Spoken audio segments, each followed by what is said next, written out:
Shalom Sobat WB yang dikasihi Tuhan.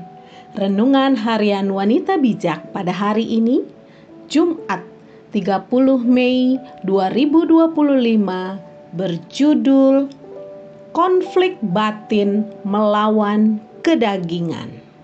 Pembacaan firman Tuhan diambil dari Roma 7 ayat 13 sampai 26.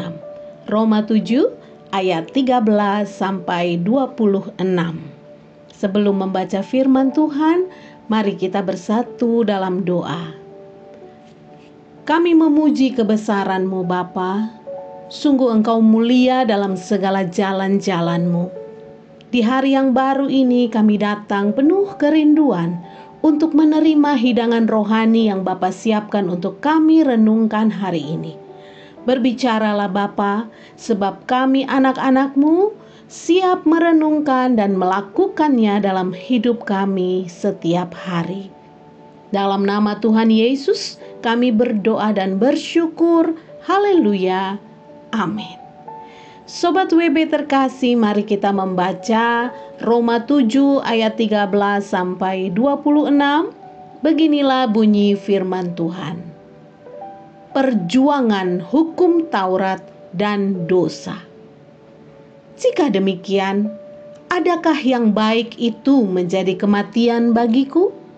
Sekali-kali tidak, tetapi supaya nyata bahwa ia adalah dosa, maka dosa mempergunakan yang baik untuk mendatangkan kematian bagiku, supaya oleh perintah itu dosa lebih nyata lagi keadaannya sebagai dosa.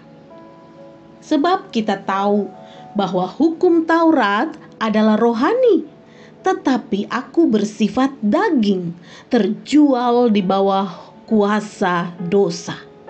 Sebab apa yang aku perbuat, aku tidak tahu. Karena bukan apa yang aku kehendaki yang aku perbuat, tetapi apa yang aku benci, itulah yang aku perbuat.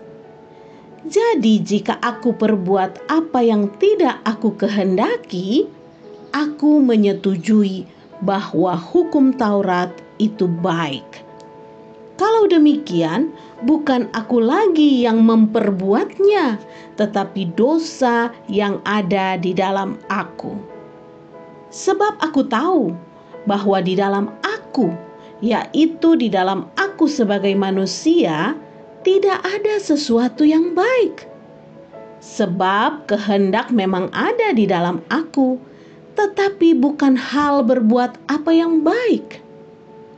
Sebab bukan apa yang aku kehendaki, yaitu yang baik yang aku perbuat, melainkan apa yang tidak aku kehendaki, yaitu yang jahat yang aku perbuat.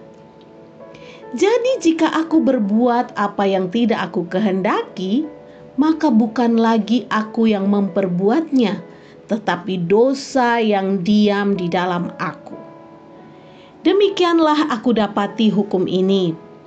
Jika aku menghendaki berbuat apa yang baik, yang jahat itu ada padaku.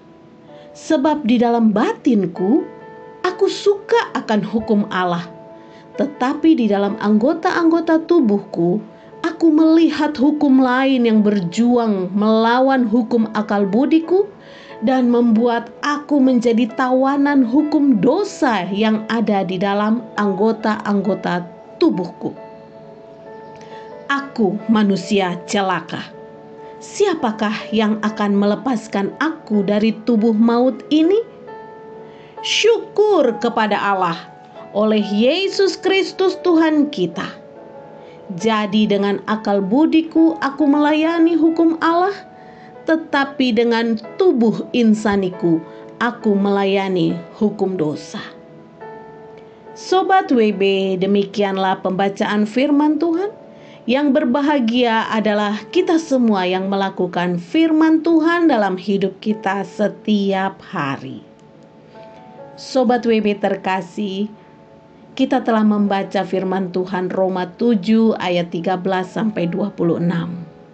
Mari kita pahami makna dari setiap kata yang tertulis di dalamnya. Mengapa kita cenderung melakukan yang tidak kita kehendaki, yaitu yang jahat? Siapa yang dapat melepaskan kita dari tubuh maut ini? Sobat WB terkasih, dalam kehidupan rohani kita tak luput dari adanya konflik di dalam diri. Konflik yang harus dihadapi oleh setiap orang percaya adalah konflik melawan kedagingan, yaitu suatu pergumulan antara kehendak akal budi atau roh untuk menuruti kehendak Tuhan dengan perbuatan kita yang jauh dari kehendak Tuhan. Sebab keinginan daging berlawanan dengan keinginan roh, dan keinginan roh berlawanan dengan keinginan daging, karena keduanya bertentangan, sehingga kamu setiap kali tidak melakukan apa yang kamu kehendaki. Galatia 5 ayat 17. Paulus mengakui merasa malu dan cemas karena tidak mampu untuk menguasai dosa. Sehingga ia berkata, "Aku manusia cilaka. Siapakah yang akan melepaskan aku dari tubuh maut ini?" Roma 7 ayat 24, terjemahan baru edisi kedua.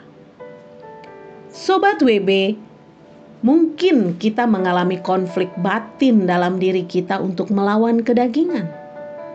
Bagaimana kita dapat terus berjalan dalam kemenangan atas keinginan daging? Kita bersyukur sebab hanya melalui Yesus Kristus kita dimampukan untuk hidup berkemenangan oleh karena kasih karunia-Nya. Sebagai orang percaya, sejatinya setiap kita melakukan pelanggaran dan dosa pasti membuat kita gelisah. Hati nurani kita tahu bahwa itu bertentangan dengan kebenaran firman Tuhan. Karena itu Sobat WB, jangan kita menyerah dan berputus asa. Sebab dengan tinggal tetap di dalam Kristus dan firman-Nya, maka Dia selalu ada di pihak kita untuk memampukan kita mengalahkan kedagingan. Sobat WB terkasih, sebelum kita membagikan kepada rekan dalam kelompok pemuritan kita tentang berkat apa yang kita terima dan komitmen kita, mari kita bersatu dalam doa. Bapa yang mulia, terima kasih untuk firman-Mu yang mengingatkan kami untuk kami tetap hidup dalam kebenaran, sehingga kami dimampukan oleh kuasa Roh Kudus untuk hidup mengalahkan kedagingan. Kami mau terus hidup berkemenangan, dipimpin oleh Roh-Mu senantiasa. Terpujilah nama-Mu Bapa, dalam nama Tuhan Yesus kami berdoa dan bersyukur. Haleluya. Amin. Terus membangun persekutuan dengan Kristus dan firman-Nya adalah membangun kehidupan yang berkemenangan.